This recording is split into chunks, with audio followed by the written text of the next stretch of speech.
એવો દિવસ બને ને કે જ્યારે મારી યાર કાંડ ન થયો હોય. સવારમાં ચપ્પલ તૂટી ગયું, જમવા આવ્યો તો જમવાનું નહોતું બનાવ્યું, થોડો ટાઈમ હતો ફોન લેવા ગયો તો ફોન વાળાની શોપ પણ બંધ હતી. ગુડ મોર્નિંગ એન્ડ જય શ્રી કૃષ્ણ મિત્રો, મારું નામ છે યશ ને સ્વાગત છે તમારું મારા મિની બ્લોગ. સવારમાં ચપ્પલ તૂટી ગયું, હું ચપ્પલ ધોવા લાગી ગયો.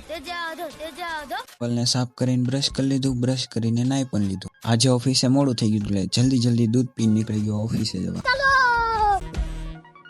ઓફિસે પહોંચીને કરી નાખી જલ્દી સાફ સફાઈ. બહારની સાફ સફાઈ કરતો તો ત્યાં આવી ગયો ધુરંધર મૂવીનો વિલન. આનું નામ રાખશું આપણે રહેમાન દકેત. પાછળ બીજા ભાઈ ચાલ્યા આવે છે ને હીરો બનાવો કે વિલન એ તમે કોમેન્ટમાં લખજો. આ બધાની તો એન્ટ્રી થયા રાખશે. હું કરી નાખું ભગવાનની પૂજા કરીને નીકળી ગયો પાર્સલ લેવા.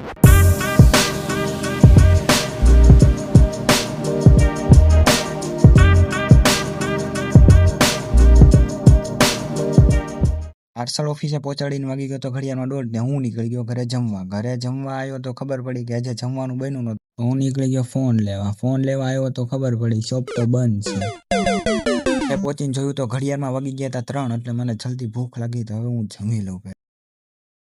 ખાને કે બાદ કુછ મીઠા. આને શું કહેવાય મિત્રો તમે કોમેન્ટમાં કહેજો મને. બપોર પછી ઓફિસે ગયો નહોતો એટલે કરી લીધો આરામ કરીને નીકળી ગયો 7 વાગે બજારમાં કેટલો મસ્ત ચાંદ છે આજે. તો મિત્રો આયા મારા વ્લોગને પૂરો કરું છું. આઈ હોપ કે તમને બધાને મજા આવી હશે. મારા ન્યૂ વ્લોગ જોવા માટે મારી ચેનલ લાઈક કરો, સબસ્ક્રાઇબ કરો અને બેલ આઇકન દબાવવાનું ન ભૂલતા.